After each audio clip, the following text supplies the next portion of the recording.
मित्रांनो, आई कुठे काय करते या मालिकेच्या आजच्या भागामध्ये आशुतोष म्हणतो, अरुंधती आत्ता म्हणाली की तिने आरोहीला शब्द दिलाय, शेवटपर्यंत तुझ्याबरोबर मी राहणार आणि तुला साथ देणार, जोपर्यंत तुला न्याय मिळत नाही ना तोपर्यंत. त्यावरती अनिरुद्ध म्हणतो, मिस्टर केळकर, तुमचं म्हणणं बरोबर आहे, पण मला माझ्या आता कुटुंबाच्या सुरक्षिततेच्या दृष्टीने एक पाऊल उचलावंच लागेल. जोपर्यंत आरोहीची ही केस चालू आहे ना तोपर्यंत केळकरांकडील कुणीच इकडे येणार नाही. आता हे ऐकताच सगळ्यांना धक्का बसतो. तेव्हा कांचन म्हणते, अनिरुद्धच्या बोलण्याचं वाईट वाटून नको घेऊ अरुंधती तू. अगं, आरोहीचं चांगलं व्हावं असं त्यालाही वाटतंय, पण आमचं वाईट होऊ नये हे त्याला प्रकर्षाने जाणवतंय. आज धमक्यांवर निभवलंय, परंतु उद्या जर आमच्या जीवावर बेतलं तर मग काय करायचं, आणि आम्हाला आमच्या जीवाची भीती वाटते, तू असं समज वाटलं तर. तेव्हा संजना म्हणते, आई तुम्ही एक स्त्री असून असा विचार करताय. वरती कांचन म्हणते, एक स्त्री आहे म्हणूनच संपूर्ण घराची जबाबदारी माझ्यावर आहे आणि त्यांची काळजी करणं हे सुद्धा माझ्या हातात आहे. त्यामुळे अरुंधती, मी तुझ्यासमोर हात जोडते. यावेळी आम्ही तुझी साथ देऊ शकत नाही, आम्हीच काय दुसरं कुणीही तुझी साथ देऊ शकत नाही. अगं, ज्याच्याकडे गमवायला काही नसेल, ज्याच्या पाठीमागे काही पाश नसतील, असा माणूसच तुला मदत करू शकतो, असं कांचन आता अरुंधतीला स्पष्टपणे म्हणते. तर आता अनघा म्हणते, आजी एवढं तुम्ही कसं स्वतःच्या कोशात राहू शकताय. त्यावरती कांचन म्हणते, अर्ध जग स्वतःच्या कोशातच राहतं हे लक्षात ठेव. हे बघ, समाजात बदल घडणं आवश्यक आहे हे आम्हाला माहीत आहे.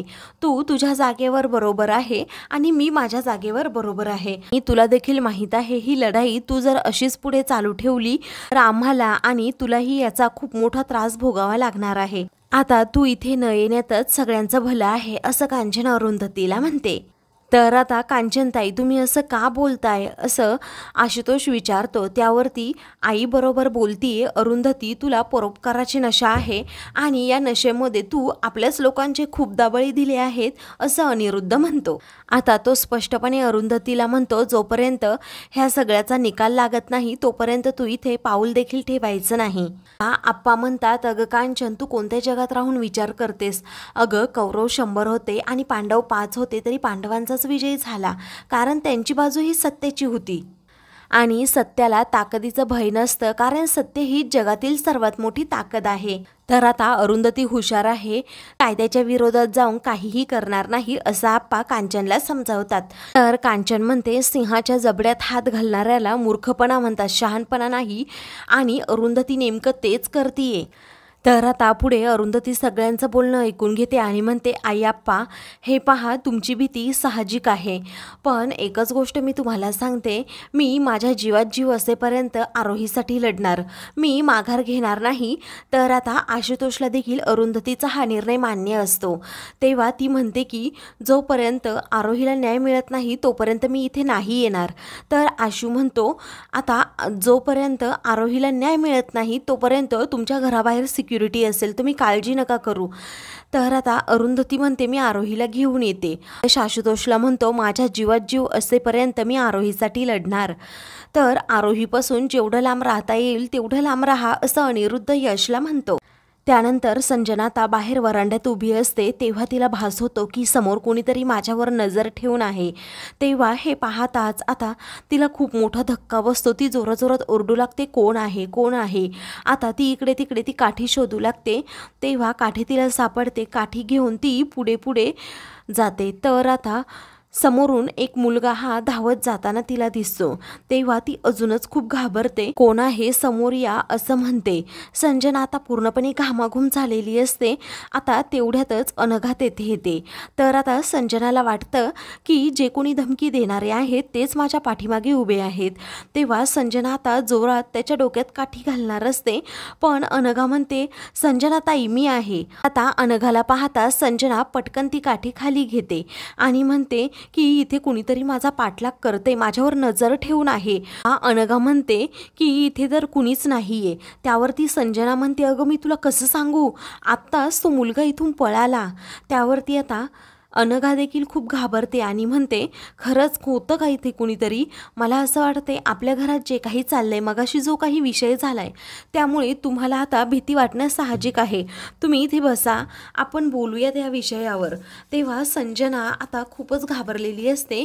ती तिथे बाहेर खुर्चीवर बसते. अनघा म्हणते, काय झालं? कोण नजर ठेवून आहे तुमच्यावर? अहो, तुम्हाला भास झाला असेल.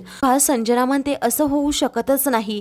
तुला मी सांगितलं नाही आणि घरात कुणालाही. काल ऑफिसच्या बिल्डिंगमध्ये थोडी आग लागली. तिथे रिनोव्हेशनचं काम सुरू आहे. त्याचबरोबर सायरन अलार्म वाजला. तेव्हा हे ऐकता जाता अनघाला खूप मोठा धक्का बसतो. संजना म्हणते, यापुढे जेव्हा मी शूटिंगला जाईल तेव्हा तेथे सतत कुणीतरी माझ्यावर नजर ठेवून आहे असं मला वाटते. ऑफिसमध्ये जाऊ, गाडीमधून जाऊ, सतत कुणीतरी पाठलाग करतंय असं वाटतं. तेव्हा आता अनघा म्हणते, एवढं सगळं झालं तरी तुम्ही आम्हाला काहीच का नाही सांगितलं संजनाताई? त्यावरती संजना म्हणते, कसं सांगू? ऑलरेडी घरात एवढे प्रॉब्लेम सुरू आहेत, अजून सगळेजण घाबरतील. त्यावरती आता अनघा म्हणते, मग काय करायचं? हे कोण करतंय तुम्हाला असं वाटतंय? तर आता संजना म्हणते की मला असं वाटतंय हे ते सगळं राधिका करतीये.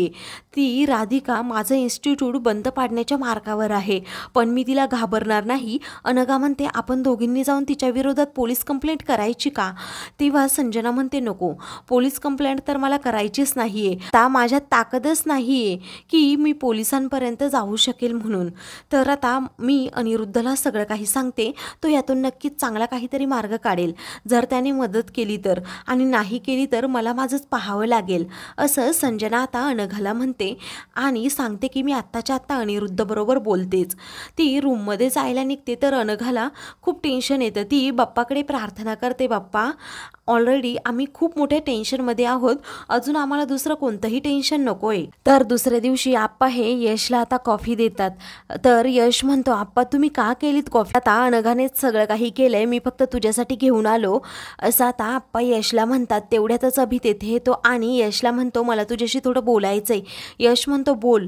तर आता आईने जे काही केलंय ते तुला मान्य आहे का, असं तो विचारतो. त्यावरती यश म्हणतो, हो, आई आरोहीच्या पाठीमागे खंबीरपणे उभी आहे हे मला पटतंय आणि आपण राहायलाच हवं तिच्या पाठीमागे खंबीरपणे उभं.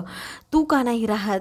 त्यावरती मला बाबांचं म्हणणं पटतंय, असं आता अभि म्हणतो. कारण की माझ्यावर पूर्ण कुटुंबाची जबाबदारी आहे आणि आशुतोष व आईने घेतली ना जबाबदारी, पाहून घेतील ते त्यांचं.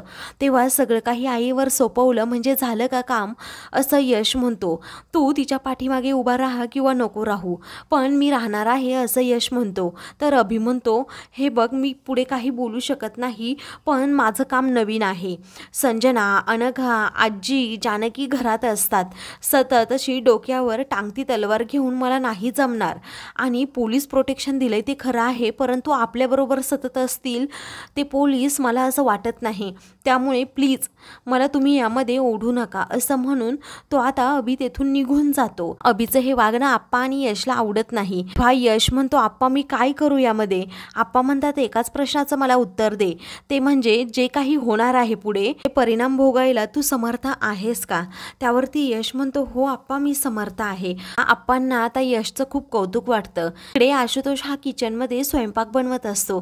तेवढ्यातच तेथे आरोही येते आणि त्याला मदत करू लागते. तर ईशा रूममधून बाहेर येते आणि म्हणते की आई मला पटकन कॉफी दे. तेव्हा आई बाहेर गेलीये, मी तुझ्यासाठी कॉफी बनवतो, असं आशू म्हणतो. तेव्हा ईशा ही ठीक आहे असं म्हणते. तेवढ्यातच तेथे अनिश येतो आणि म्हणतो, मॅम कुठे गेले आहेत आणि तुम्ही दोघेही इथे स्वयंपाक बनवताय, मी पण तुम्हाला मदत करतो. तेव्हा आता ठीक आहे असं आरोही आणि आशू म्हणतात. तर पहिलं काम तुझं ते म्हणजे ईशाला कॉफी देणं, असं अनिशला आशू म्हणतो. अनिश लगेच तिला कॉफी देतो. आता आरोही विचारते, अनिश तुला स्ट्रॉंग कॉफी आवडते ना? तेव्हा अनिश म्हणतो, हो.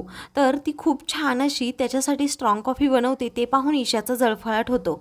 तर अनिश म्हणतो, अशी कॉफी मिळाली ना मूड कसा फ्रेश राहतो. आता आरोहीने केलेल्या कॉफीचं कौतुक पाहून ईशाचा जळफळाट होतो. ती म्हणते, मला नाही म्हणालास असं? तेव्हा तू माझ्यासाठी अशी स्पेशल कॉफी बनवली तर नक्कीच म्हणेल, असं अनिश म्हणतो. पण मॅम कुठे गेले आहेत? आशू काहीही सांगत नाही, पण आरोही म्हणते, मला माहिती आहे कुठे गेले आहेत त्या. तर आता दुसरीकडे यश आणि अरुंधती एका घराजवळ आलेले असतात. तेव्हा यश म्हणतो, आई हे सगळं करण्याची गरज आहे का? नक्की तू काय करणार आहे?